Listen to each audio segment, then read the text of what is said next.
Dave, I got to tell you, I've started teaching yet another semester of storytelling at University of the Arts. Okay. This one is virtual, of course, much like last semester. I'm doing everything through Zoom. And it's meant a kind of a little bit of an adaptation from last semester to this one. Yeah, because so much of my class it has to do with standing up and telling a story orally to a group of people, and there's a lot that happens there consciously and subconsciously in that action. Sure. That you can use to make yourself a better writer. Even basic stuff like positioning yourself around the room at different points. Yep. How you express your physicality, both in hand motion and in major muscle groups. Yeah, absolutely. Oh, there's so much that, and just also how quickly a conversation can happen. Because on Zoom, it does a really good job, but you can't have two people talking over each other. You absolutely cannot. And it's funny you should mention that because my wife and I were talking last night about how, because she runs her TV writer's room over Zoom, and how there is a millisecond delay that means everyone hesitates to jump in because no one wants to jump on top of somebody else. But the funny thing is that ruins the natural flow of back and forth in pitching, And so anyway, keep going. That millisecond kills creativity. It kills conversation. Yeah, so keep going. So at any rate, I'm struggling with how to convey this orality part of storytelling in a Zoom environment. And also, like you pointed out, secondarily, I'm struggling with how to replace my physically being in the room with them, and then there's just the problems with dealing with seamlessly doing a screen share to bring up a slide or a video. And, but also it's also mourning the loss of these poor students not getting the physical presence of Brad Geiger in the room. I mean That's what they're paying for. That's a big part of it. It's like being in the room with Brad Pitt. It's like all of a sudden there's just an energy. You feel it. It crackles, I mean, you're right. I won't even joke about it. You're right. That crackling is mostly you eating the Funyuns, frankly, to be fair. Yeah, most of that is cellophane wrap, but the rest of it is me. Me. But you are right. There is something about that, and I'm trying to figure out how to do that. And like we talked about in one of the episodes a while ago, like a lot of them are coming in with this idea that they're paying for like a $24,000 streaming service, which is an oversimplification, but it's also they're not wrong. They're not wrong. What they're getting over streaming. So with that in mind, I try to give them the best experience I can give out of just my own sense of fair play, and also because this country still hasn't gotten its act straight, we're probably going to be needing to do this the next semester too. So I want this to be a high quality experience for them. So I went out and bought a ring light at your suggestion. Yep. I'm well lit. I've thought about set dressing down to the earphones. Now, right now I've got over-the-ear headphones. Are you doing me a favor and positioning your camera 5 or so degrees above your eye line? Yes. Great. Yes. Great. Yeah, good. It's not below, so they're looking up my nose. Yeah, because Brad and I both have sweet in-laws that you call them on FaceTime, and it's just the nostril show. It's just like, hi, how are you? Oh, it's good. Let me see the grandbabies. And it's just nostril. It's all nostril. I was in a formal Zoom meeting with in a business sense, we'll say. And the president he was looking down at his laptop.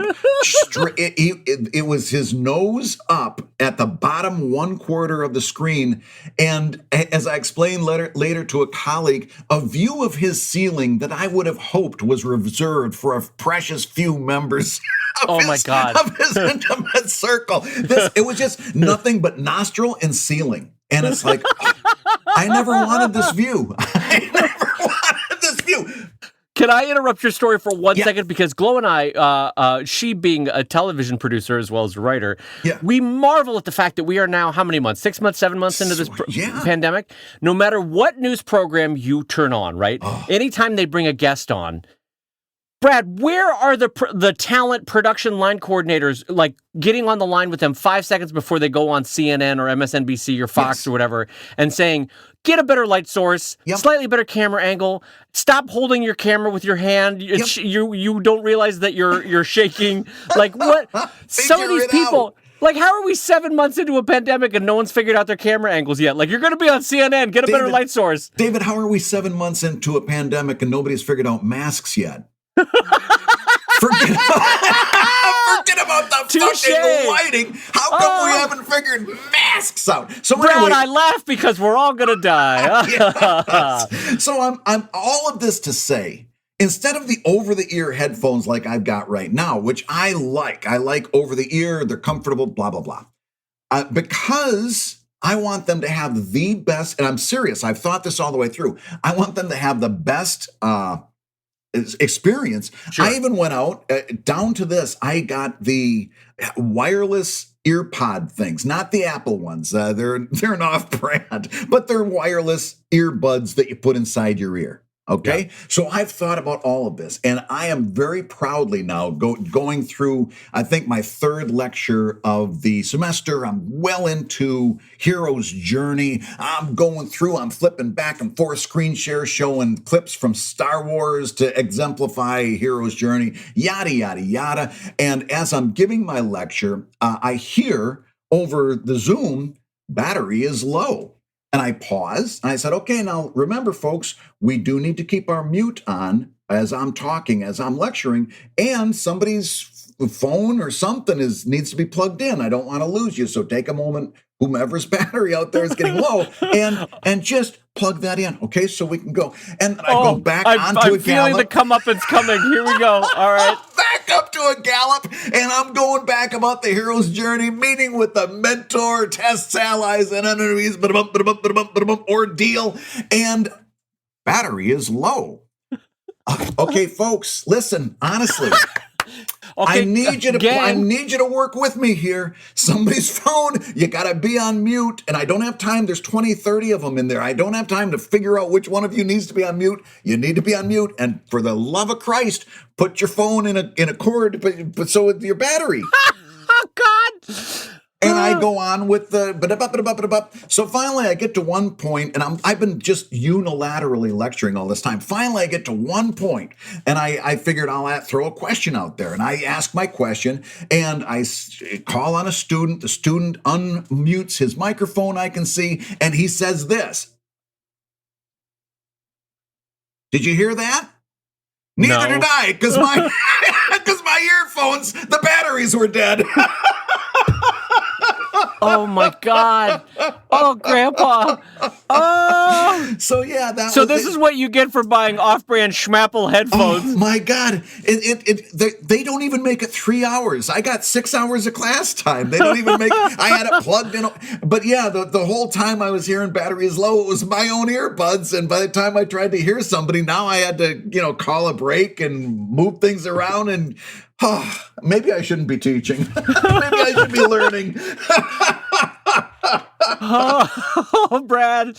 Oh my God! I love the idea that for it's like Napoleon with the nail. For lack of a nail, the whole thing. But like for lack of a $10 purchase, and you saved $10 and bought the $130 Schmapple headphones instead of the $140 Apple headphones, and by doing so lost an entire class. My cheapness doesn't extend to $10. These things were $40. What savings as you have to switch headphones mid-class. And as I had to switch back to my USB over-the-ear, I look like I'm working air traffic control headphones for the rest of the class. Oh my God, there's nothing funnier, because I have it happen all the time in my life, though, with it. Can everyone please can you, and then you're the cause of the problem. Yes. Oh, I hate that. There's nothing I hate more. Because by the second time I was getting downright condescending, as you know I'm capable of. Class, we really need to mute ourselves. Class, battery is low. Oh, it's me. I'm the one. Yeah, my battery is low. On that note, I'm going to say hello, everybody, and welcome to ComicLab, the show about making comics. And making a living from low batteries. I'm Brad Geiger, editor of webcomics.com and the creator of Evil Inc. And I'm his pal, Dave Kellett, cartoonist of Drive and Sheldon and the co-director of Stripped. And this week's Hour of Comics Advice is made possible by your support at patreon.com/ComicLab. So Dave, let's talk about some good news. Some good news. All right. I got a great email just this week from a young guy named Tom Maloney.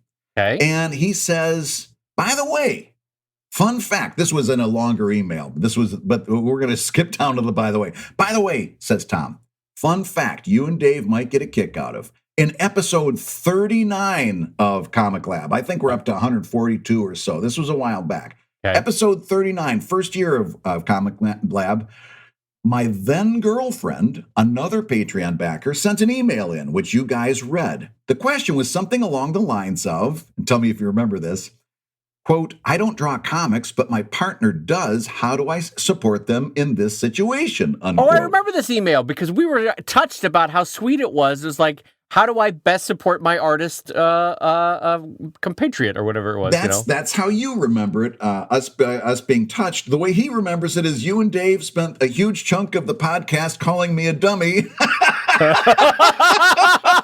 for quote not putting a ring on it unquote. Which I think probably came that's from... part of it, though. We were probably saying, what else are you looking for with someone this kind? Yeah, and he can confirm this, he says. Tom says, I know this because she quotes you all the time when she's wiggling her ring finger in my face. Well, we're getting married on October 1st. Hooray, so really? To you, Geiger, I say, now who's the dummy? Hey, that's great. So congratulations to Tom Maloney and Carrie Shearman, who are getting married thanks to Comic Lab intervention on October 1st. Carrie, first of all, I remember your kind note, and yes. Thank you for that, and thank you for putting up with Tom while he figured out that you were the best thing to ever happen to him. So that's great. That really warms my heart. That's really delightful news. Yeah, I knew you were going to love that. And you know, do keep us in touch as you go through life. You know, let us know how things are going. Because this is an official Comic Lab marriage now. We put our stamp on this one, right? I more than anything else, Tom and Carrie, if you're comfortable doing it, send us a photo from the wedding. I know I'm not sentimental about weddings, but this does make me happy. Yes, and I would love to see you guys smiling on one of the best days of your life. So first of all, congratulations. Second of all, thank you for listening. And third, I do hope you send us a photo from the big day. That's great. Congratulations. And talking of things that make us happy, let's talk about our sponsor for this show, Wacom, maker Look at that transition. Hey, and if you're the good folks at Wacom listening right now, how about this is what you're paying for, the patented Brad Geiger transitions. Speaking of weddings, I know what I want to put a ring on, and that's the Wacom.com finger. Speaking of wedding rings, you know, the nice thing I like about that Wacom is they have those little colored rings that you can put on your stylus. Speaking about making a commitment at the altar, I'll tell you what I'd make a commitment to, the good folks at Wacom. You know, speaking of altars, one thing I don't want to alter is my relationship with Wacom, maker of the Wacom One. Speaking of I do use my Wacom every day, and I love it. You know, speaking on how Tom has found his one, I'd like to talk about when I found my one, the Wacom One. Hey-oh, that one wins.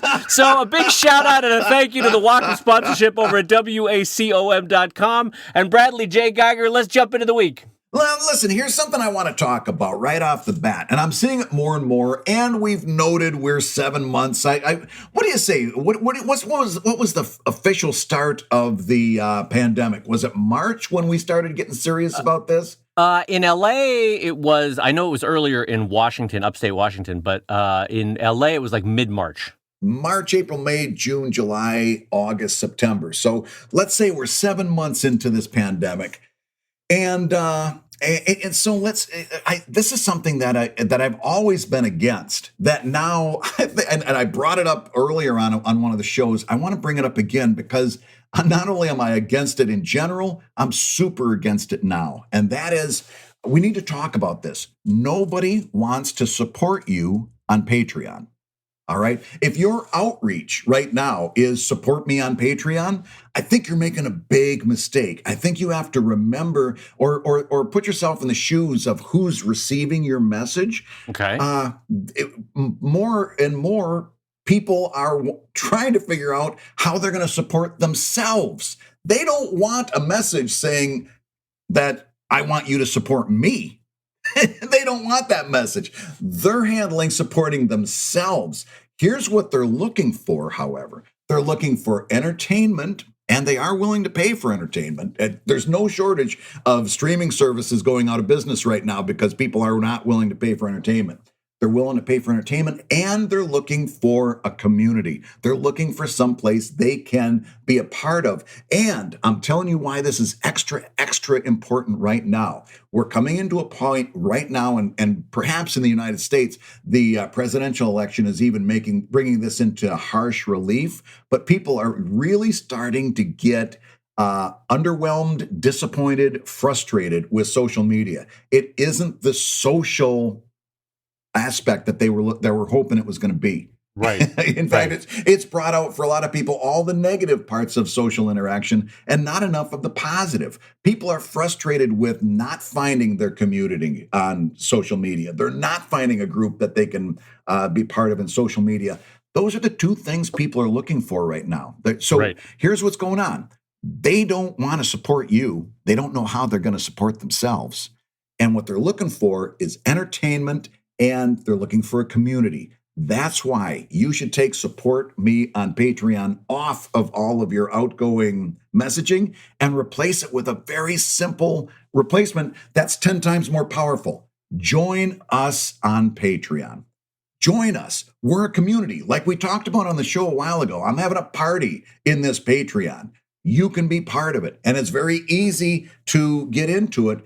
Join us on Patreon, in my opinion, is 10 times more powerful and has way less baggage than support me. What do you think, Dave Kellett? Yeah, I think for a lot of reasons that you mentioned in terms of, I mean, we're looking at what, 8% unemployment right now in the U.S., which is historically still not great.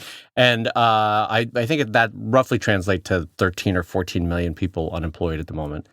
And even aside from that, there's just a low-level anxiety and economic anxiety, even from the people that have a job. Even if you're super well-employed, you're worried about your cousins. You're worried about what family members you might have to step up and support, if you're not doing it already. You're worried about the friends that you might have to step up and support, your overall social network. So it's a weird time to say support because you're like, don't ask me for support. I might have to support like 5 of my cousins. Like, don't put this on me, that kind of thing. Yeah, you couldn't choose a worse word than support right now. Yeah. And then also just purely from a marketing standpoint, the language of join us, bing, bing, you're off on a strong action word, join, which is a big emotional trigger, but also you're in and out in 2 syllables, which, as we all know from titling any project, the less syllables you can get into a movie title, the more powerful it is as a title, right? Yeah. And so think of support me on Patreon, how many syllables that is versus join us, ba-boom, you're out, that kind of thing. And so for reasons both big and small emotionally, I think, Brad, you're smart to bring this up. I think this is a good point. Yeah, I think, and it's an easy one to do, right? It's got a whole lot more positive connotations. So just consider that. Take out support me.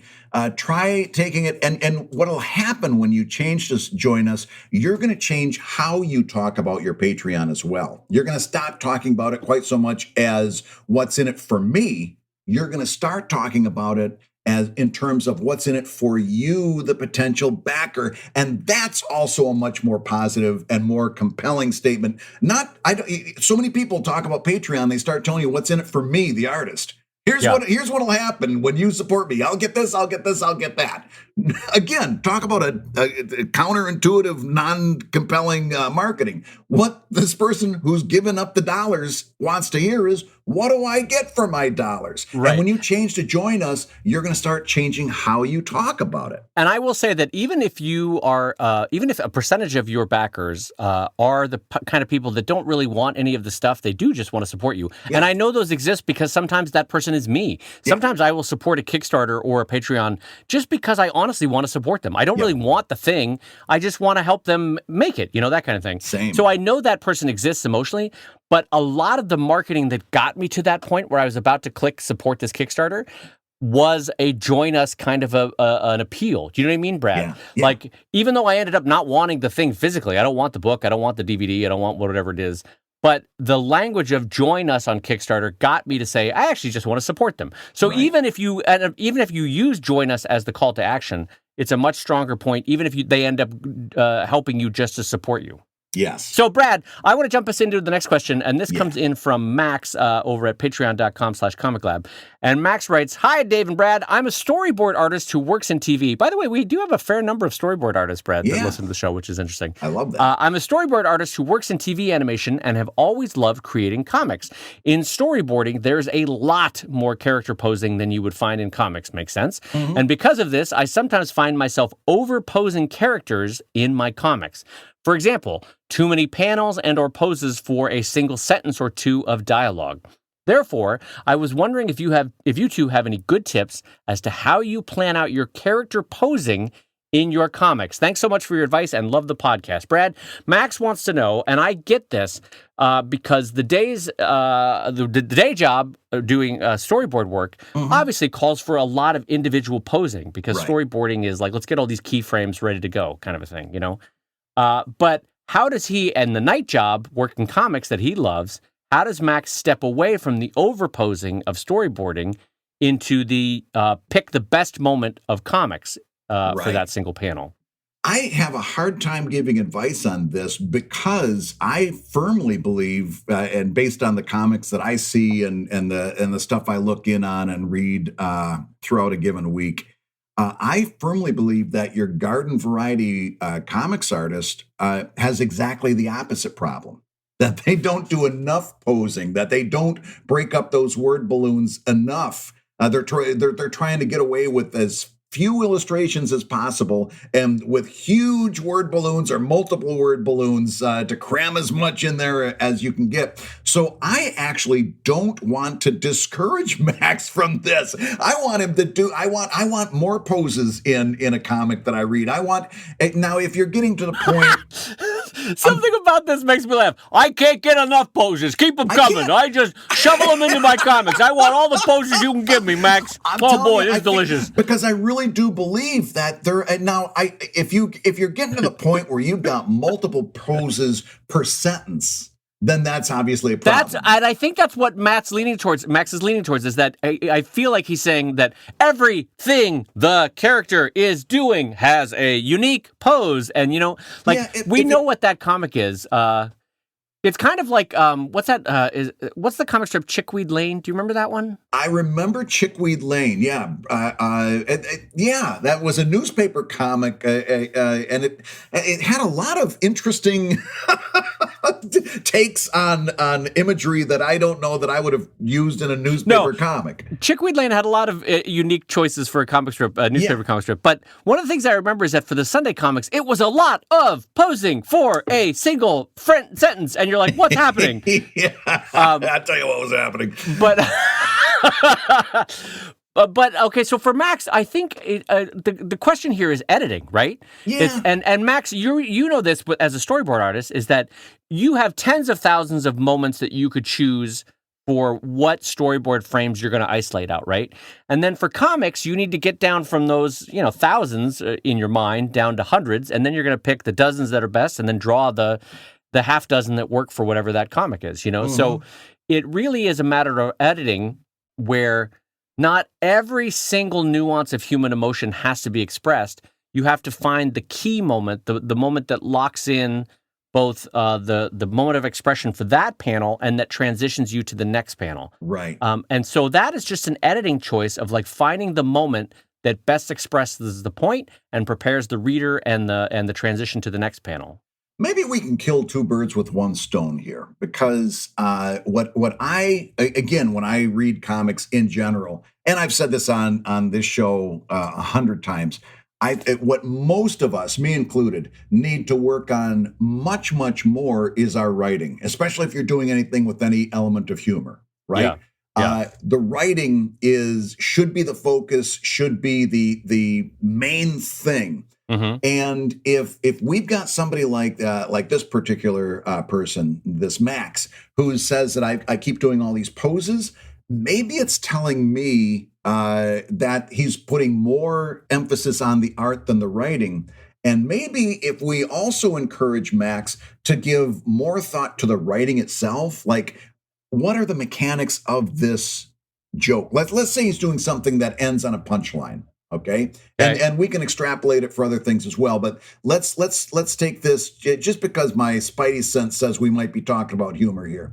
Let's say it ends on a punchline.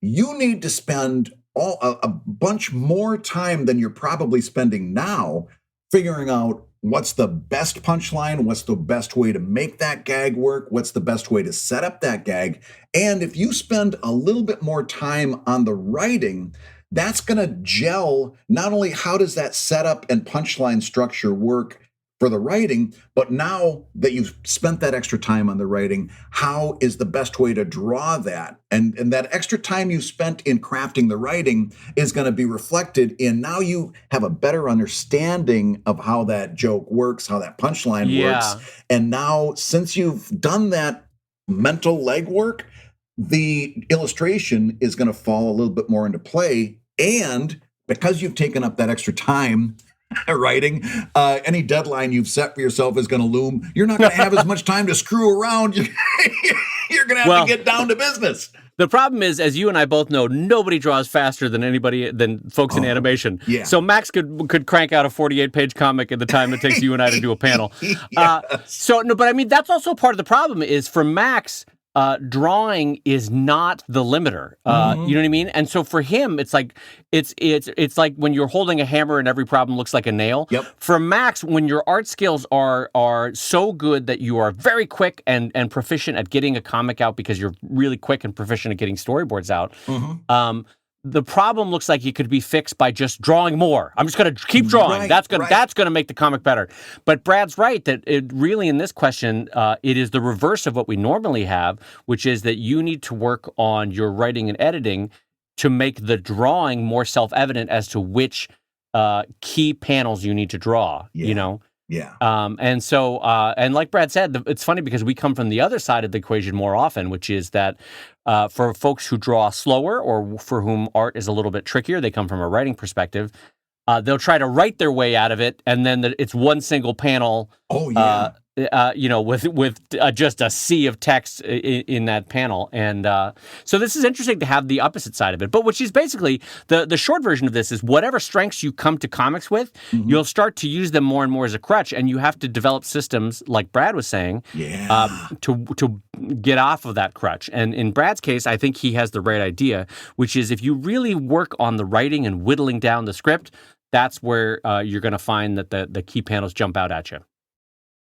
Hey, if you're listening while you work, take a minute to stand and stretch. And while you're doing that, we're going to tell you why you should join us on Patreon. When you do, you're going to get hours and hours of podcasts that we've recorded just for backers. And exclusive Patreon posts that go even deeper on ComicLab topics. And access to our exclusive Discord server, which is a thriving community of professional cartoonists. So you can support the show you love and get tons of actionable resources for your own cartooning. And listen, if you can't swing a pledge this month, we get it. No worries. Yeah, listen, you can still support the show by rating us wherever you get your podcasts. Just leave a 5-star review and a few kind words. That, along with mentions on social media, is incredibly helpful. Now, everybody, let's talk comics. You know, Dave, since we've been talking a little bit about the pandemic, and I was thinking about this when we were counting out the number of months and so forth, we talked about the pandemic a little while ago. Would you be interested in doing like a pandemic update during the show now? Like, where are you now in terms of your business, in terms of your mental stability, in terms of your emotional stability? Where are you now in week 7 of the pandemic? I wish it were week 7 in month 7 of the pandemic. Oh gosh, wishful thinking. Yeah. Although because we're in the ever present ever day where there's no significant event for your brain. No, like literally, because your human brain processes time based on significant events, and because we've had a lot of repeatable days. Yeah. 7 months kind of feels like a month and a half looking back on it. Like I don't remember a lot of demonstratively cool things that I did over 7 months. Well, and we have, like you said, I haven't really thought about it in this term, but we haven't had those milestones. Like we didn't really have a Labor Day weekend. Yeah. Who who was going to go any place for Labor Day weekend? We didn't have a 4th of July parade or fireworks show you went to? Or... Right. My kid didn't run isn't going to run the Broad Street Run, which is something that always is a marker. The first day of school was more sad than anything else. Yeah. I looked down the hallway at my 2 sons' bedrooms, both with the doors shut. And I thought to myself, I at one point, Carolyn and I were like, at some point, we're going to have a freshman and a senior in high school. What's it going to look like? I didn't picture 2 doors shut down the hall. Yeah, no, it's heartbreaking. So yes, let's do an update because so we're 7 months in. I emotionally was doing okay. And then I was keeping it together in the sense of, a pandemic is a lot of death by little cuts. It's like, well, I don't get to see my elderly parents for a while. Well, they don't get to see their grandkids for a while. Well, there's a percentage of my friends that are out of work, and you kind of take on and tackle each loss, and then you kind of shelve it emotionally. Try to steel yourself for your family and that kind of stuff. What broke me a little bit though, Brad, this month was I was doing all right, and then the fires hit the West Coast, and I'm in Los Angeles. Yeah. And we were not as bad as Seattle and Portland were, and San Francisco, but LA took it on the chin, and it really got my asthma. And for whatever reason, that frickin' broke me. I was like, emotionally, I mean, like I had built up you're keeping it together, you're doing all right, everything's fine, 7 months into the pandemic, you're fine. And then what happened was, you can't see people. All right, fine. Yeah. You can't go to any of the stores or places you want to go to. Okay, fine. You can't go on vacation anywhere. Okay, fine. The U.S. passport is useless around the world because no one wants Americans to come. Okay, fine. Like you're dealing with all these tragedies. And then I couldn't even go outside to walk my dog, or I couldn't take the kids to the park, or I couldn't play ball out in the yard with them. Yeah. So now you're permanently stuck inside. You can't see any other people. And that was just the one more straw that kind of broke the back for me this past month or a couple of weeks. Yeah. And boy, I also probably because smoke makes you lethargic, but I couldn't get the muster to work, Brad. And it was a bummer. It was a real legitimate bummer. Yeah, no, so let me tell you how stupid my mind works. I was doing really well until earlier this week when I came to the studio to work and realized I hadn't brought my lunch with me. I hadn't brought anything for lunch, and the refrigerator was bare. And I thought, oh, that's not a problem. I'll just go up to there's like a convenience store that has a really good deli. I'm like, I'll just go down there and get a turkey burger down there. And I thought, I don't even want to walk into that place, and we've been getting takeout food. We've been getting food delivered. Right. But if I walk in there and see that the cook doesn't have a mask, or that that the cashier doesn't have a mask, or that the people inside don't have a mask, I'm going to just turn right around and walk out. I know this about myself. It's just going to oog me out. And then I'm like, then my other choices were fast food, and that, just is going to make me I'll feel good while I'm eating it. And then I'll feel horrible a minute later, as that stuff hits your stomach. Right. So I'm like, I can't do that. My favorite diner, closed years ago. Can't go to the diner. I wouldn't go to the diner even if I could. And then it starts sinking in. It's like a little thing like, what am I going to do to eat?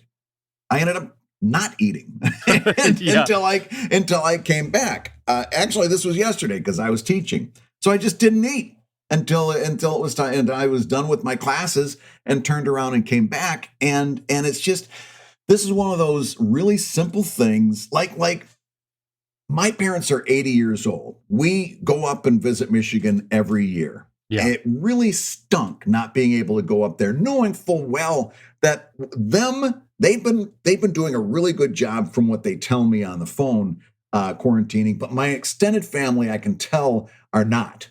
Right. a lot of maskless shots on Facebook and stuff. And it's like, even if I had wavered a bit, which, to be fair, I never, at that point, during the point that we usually visit, I was, 100% dead against getting in the car, because then it's also not only the end result, who you're going to hang out with once you get there, but how many rest stops do you make along the way? How many pee breaks do you take? Right. How many weird situations of like, oh, we absolutely have to go into this place or have to get gas from this place. And plus, it's a 13-hour drive. Right. Half of the only fun in that is saying, oh, you know what? I think we're going to pull over to this restaurant. Right. Let's decide where we want to go over there. Let's have the kids find something on their iPhone. Let's teach them how to use Google Maps. None of that stuff was going to happen. And then it just started piling up where I'm like, this situation and the poor way that it's been handled has stolen an entire year of our life. And it's not over yet.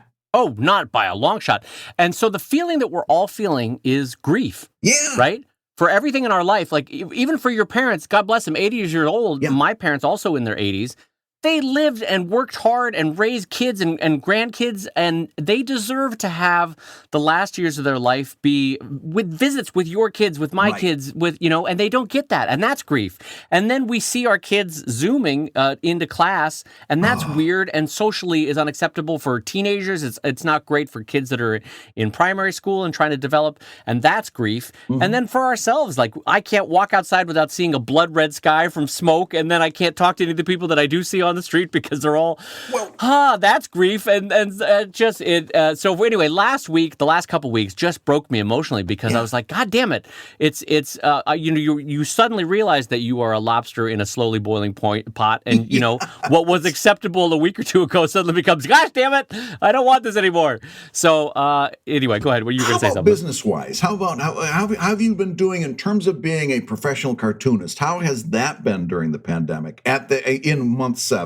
Yeah, perfectly fine. Like the joking thing that my wife Gloria and I say when people call us, they're like, "Hey, how you doing?" And we go, "We're pandemic well." Like I'm doing pandemic well for my business. You know, I'm not burning up any charts, but my attitude is keep everything as stationary as you can until you pull out of this a year from now. Hopefully, God willing, a year from now. And then reassess and go, at a higher gear. Like I'm at a gear business-wise that is manageable and acceptable to me, but it's not the high point of my productivity or income rate for my career. No. How about you? How are you doing? I was doing so good pre-pandemic. And in other words, again, I'd made fun of myself countless times on the show. I always start the year with this pristine calendar, and I'm marking it up. I'm going to do this, doing that. Yep. As you remember, I had 2 Kickstarters planned out for this year, and I had it all planned out in my planner. And also my wife and I in January had started this wonderful tradition where we went out to a local diner that we both like a little mom and pop restaurant that's right here in the neighborhood.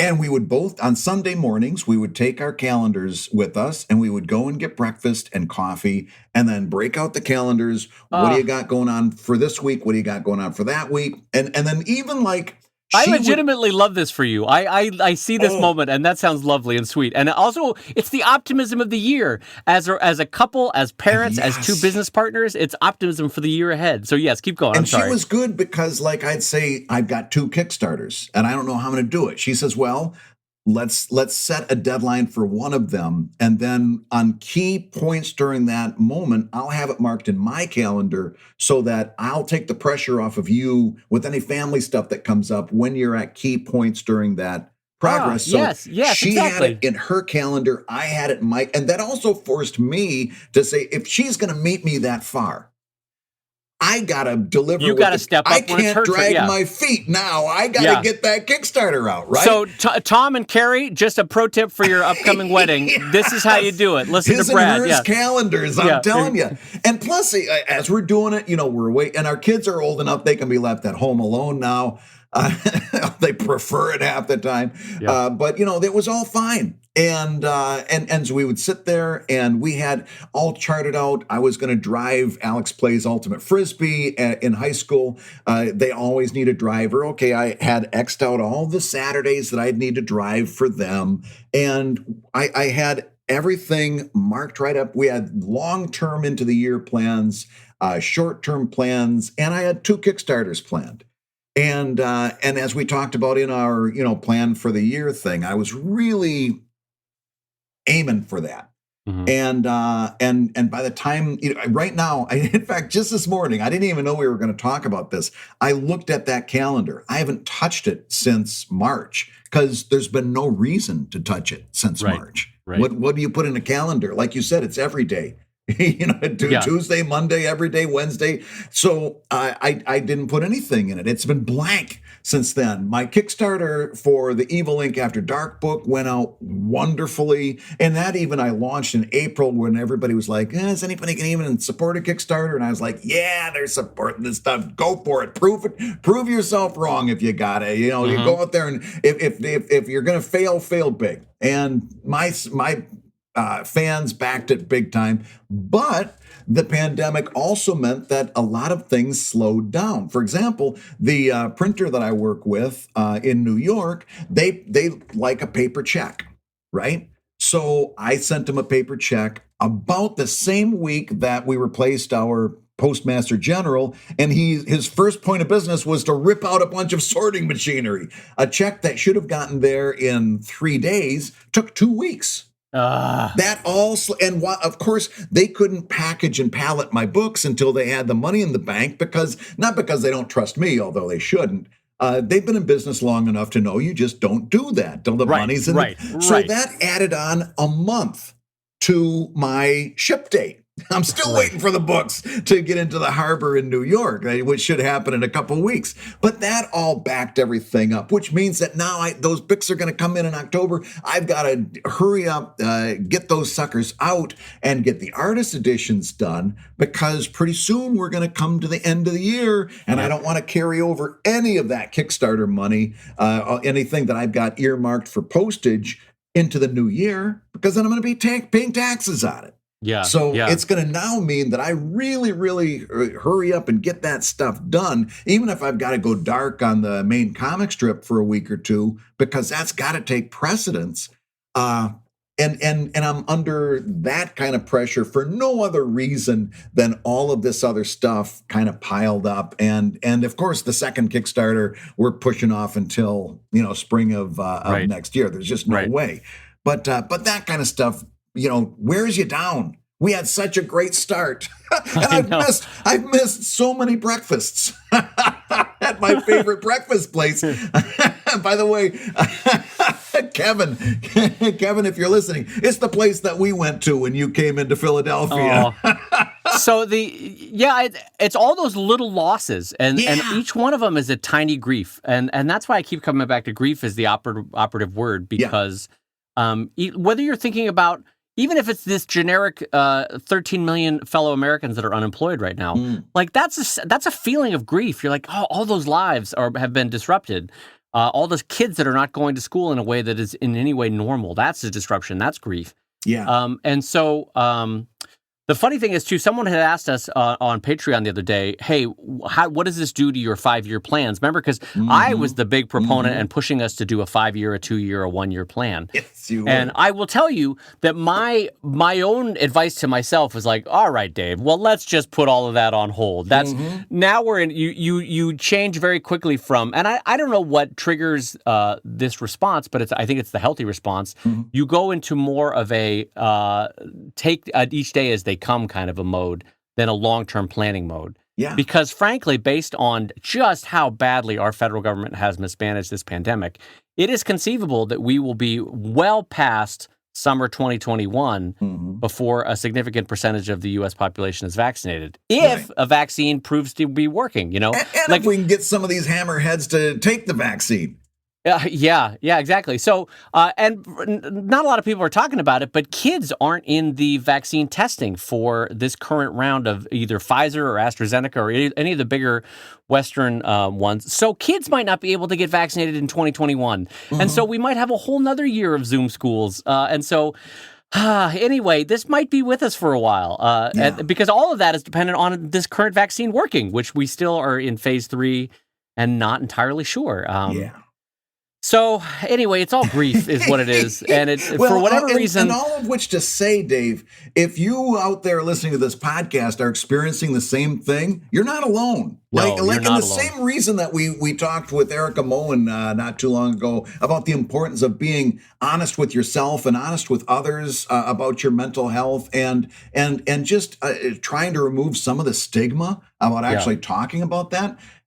One of the reasons that Dave and I wanted to bring this up this week is just to say you're not alone. If you're absolutely. feeling like Dave says, if you're going through grief stages, and if you're sitting there sometimes staring at your drawing pad or your Wacom there that you're drawing on, and you're like, I can't there's not a darn thing I can do to this. You're looking at the blank screen saying, I can't possibly improve this screen by putting a mark on it.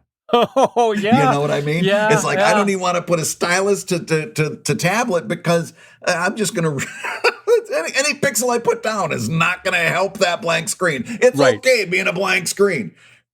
But yeah, if you're feeling that way, you're not alone. And take some time to feel it, and if you're in the situation, where Erica was feeling, where you really are feeling some significant, serious things, by all means, reach out and find some help. Don't take this stuff lightly. There's help out there, but mainly if you're feeling this, you're not alone. You are not alone. And I, who like to think of myself as an eternally optimistic guy, I'm pretty damn chipper, to the point that I annoy people around me that I'm so chipper. Not that you know of, no. But like walking outside Los Angeles the other day, and just it looks like a scene in a post-apocalyptic movie where it's ash and literally ash raining down on you, and the sky is blood red, and you're like, God damn it! Could we feel more like the last book of Revelations right now? Come on, world. It hit me, but I got to tell you, talking it out with Brad and with my wife and the people in my life, that it does make me feel better, Brad. Even this little snippet of conversation we're having now. No, it feels better just to say it out loud and to admit that you're not doing so hot. Yeah. Because we're all like, I see other artists on Twitter like, I don't even know if I can draw a page today. I'm really falling apart, and it's okay to reach out to those other artists and be like, God, me too. You know what, pal? We're not alone in this. We're all doing this. Yeah. And well, listen. In the spirit of reaching out, let's reach out to one of our Patreon backers and knock off one of these questions. But also, Brad, before we do, I just want to say thank you, because I don't mean to burden you with it, and I know it's not a burden to you, but thank you for listening to me both on the podcast and on the phone, because the last couple of weeks has been a little bit of a sad Dave as the ash has rained down on Los Angeles. So thank you because honestly, your friendship has carried me through shittier days, and so I really do appreciate that. I really do. Thank you for that. That is absolutely 100% mutual. Good man. All right, now jump into the next question. I'm sorry about that. Okay, so let's talk about this. Let's get our mind off the pandemic for a little bit and talk about one of my favorite topics, Patreon. This comes in from Nathaniel, who says, "Hello, Brad and Dave. I do a short form comic strip that I post 3 times a week for my Patreon backers, I do an extra exclusive 4th strip every week. I offer that, including the entire archive of extra strips, to all tiers, as well as early access to the other 3 strips. All right, that's what he's offering on Patreon. Okay, yep. My question, am I giving away the store? Should I hold back the higher strip for higher levels? So let's talk about giving away the store. The main nut of this question is, do I have too high of a reward at too low of a tier? What are your thoughts on that? Right. And on some level, it doesn't matter what the numbers are, but can you remind me what numbers, well, like what level was being offered at? $5, $10 level? He's got it here. It's not worded super clearly. I've read it through a few times, and there's some real. And Okay. this may Well, be some. Well, this may be some Patreon problems too. When you're wording your tiers, you've got to be crystal clear. But let's see if this will help. $2, all strips 1 day early, Okay. extra weekly strip, and the complete archive. $5, exclusive access to my full page long form comic. See, that's the first time I've heard about a long form comic, right? Right. All strips early, extra weekly strip, and complete archive. And $10, all my digital comics PDF download. Do you hear that sentence?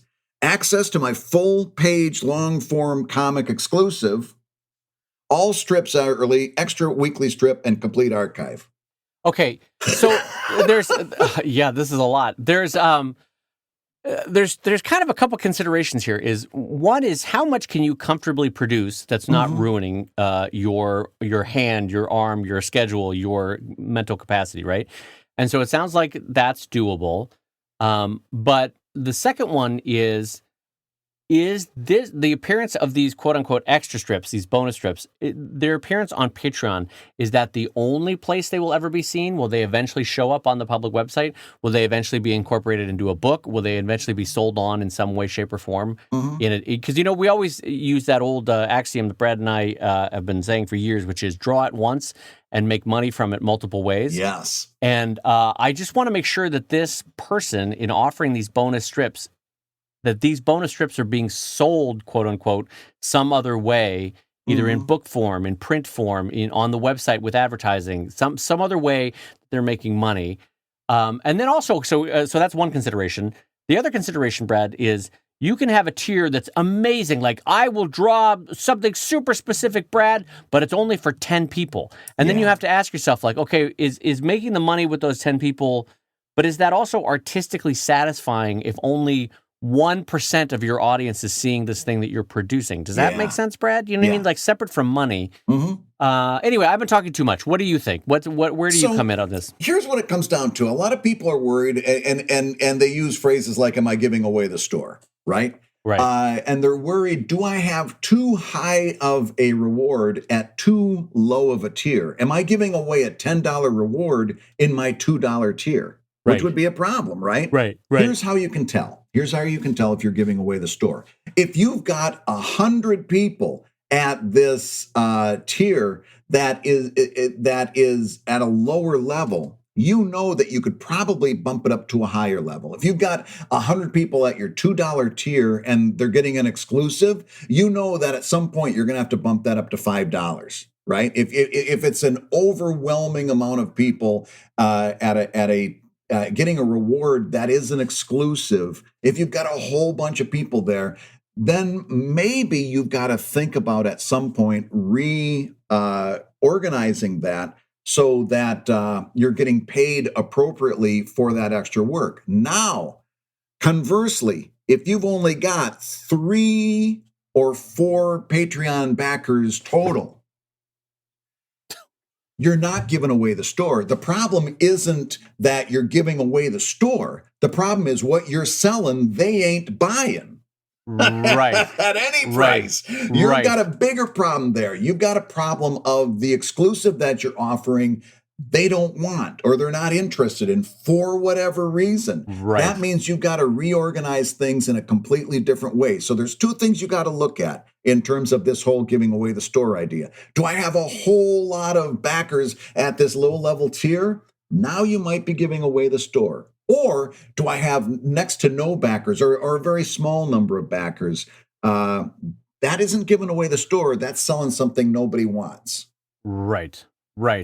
Yeah, this is an interesting thing because it's also in the latter situation, it's more of a putting the wrong emphasis on Patreon at the wrong time. Yeah. It's more, the bigger problem there is that is sparking interest for anyone to back you on Patreon at any level. You know what I mean? Yeah. And so in that case, if it's just a few dozen people, a few people here and there, you're going to want to put the focus not on the Patreon, but on the comic itself. What's making them want to read it and want more of it, right? Right. And this is why we talked a couple weeks ago about trying to not really discourage people, but putting a little bit of the brakes on somebody who's just starting out in doing a Patreon. And the reason for that wasn't to be discouraging, but to say there's a period of time that you really should be focusing on your craft more than anything else. And Patreon, although it's nice, ends up being a distraction. Here, let's say you've got a hypothetical person that just has one or two under 10 Patreon backers. Right. All of this, think about it, all of this mindset is going into his Patreon. Am I giving away the store? Am I doing this on Patreon? Am I doing that on Patreon? Right now, if that's what you're pulling on Patreon, you shouldn't be thinking about Patreon at all. You should be thinking about, how do I do a good comic?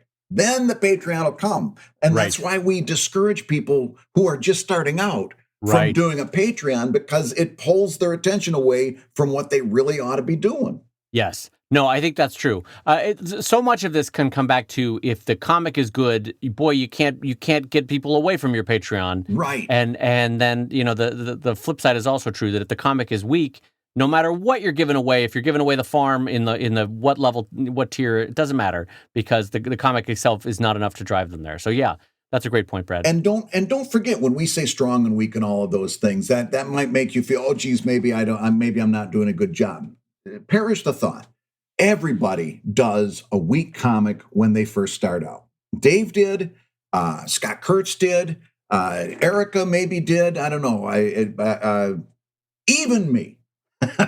Even me. I was waiting for you to jump in. I was going to see how many cartoonists I could name without naming myself. No. But no, everybody does a weak comic when they start out. Everybody needs to find their footing. Everybody needs to find their voice. Everybody needs lots of practice before they can get good. And I've got years and years of comics in which I was clearly learning how to do comics on the fly, teaching it to myself, and also taking good advice from credible sources and putting that to use and so forth.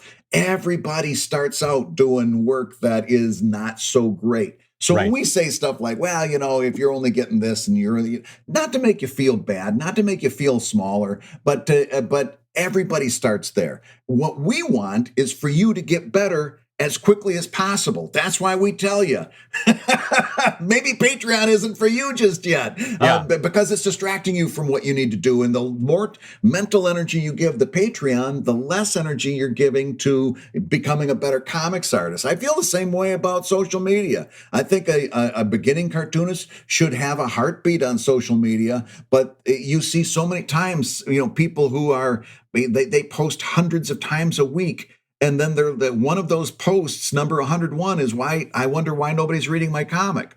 Well, it's because you're spending so much time on social media that you're not spending any time getting better as a cartoonist. That's why we kind of talk about this stuff. So not in terms of trying to make you feel small, but in terms of saying everybody starts at a very low place, and it takes time to get better, and it takes focus.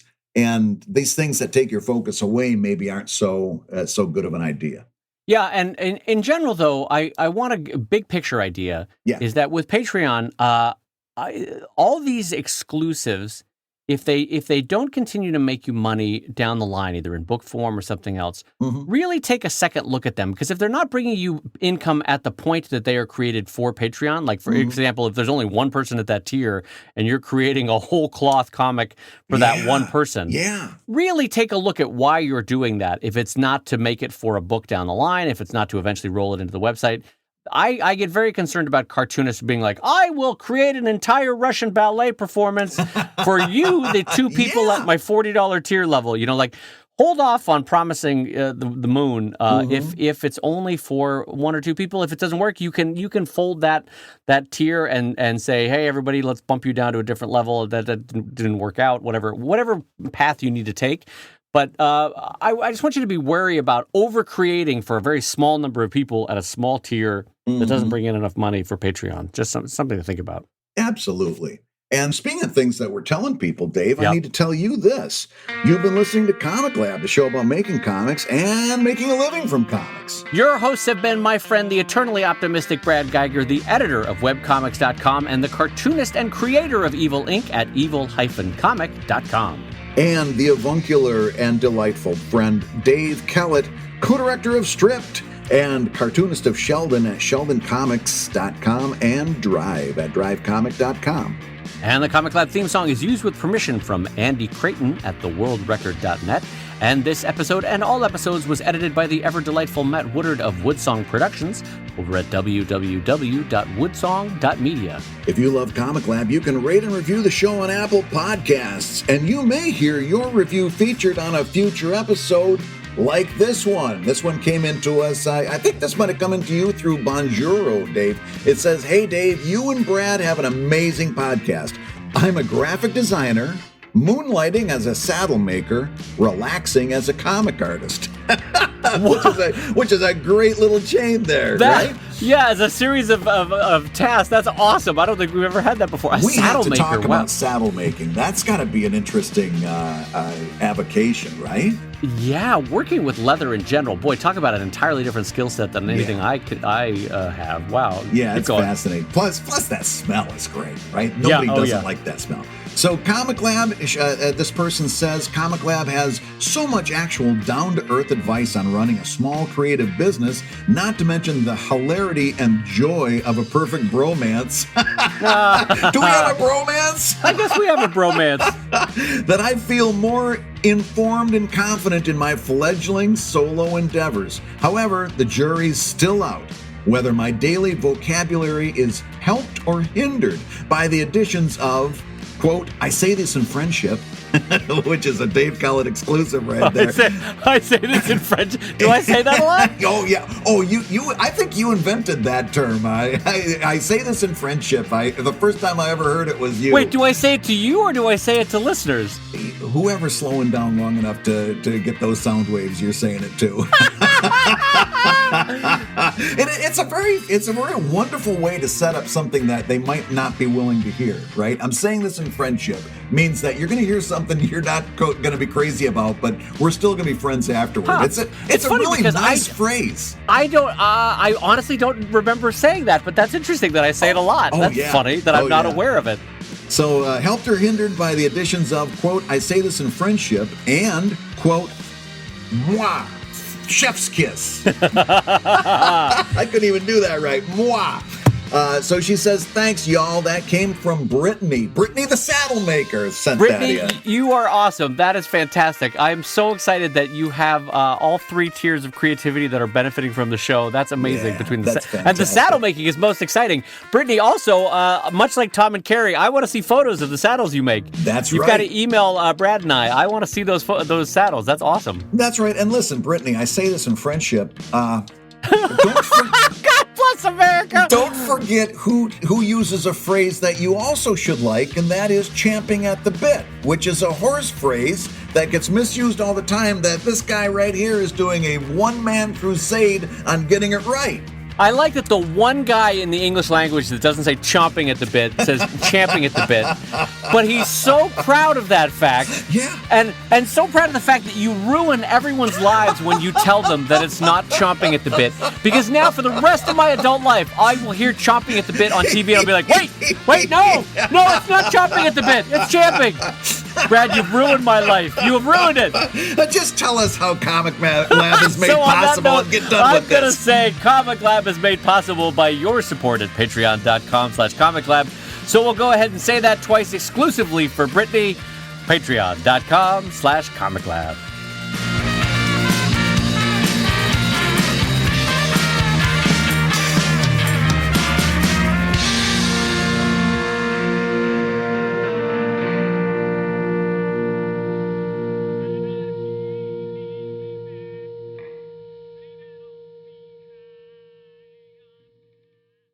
Brad, just buy an old set of like a used but perfectly good set of Apple headphones. Just get the You don't want to buy the Schmapple off-brand. Just spend a few bucks, for God's sakes, on. You don't have to get the Pro ones. Just get some sort of Apple Bluetooth headphones. Just go with that.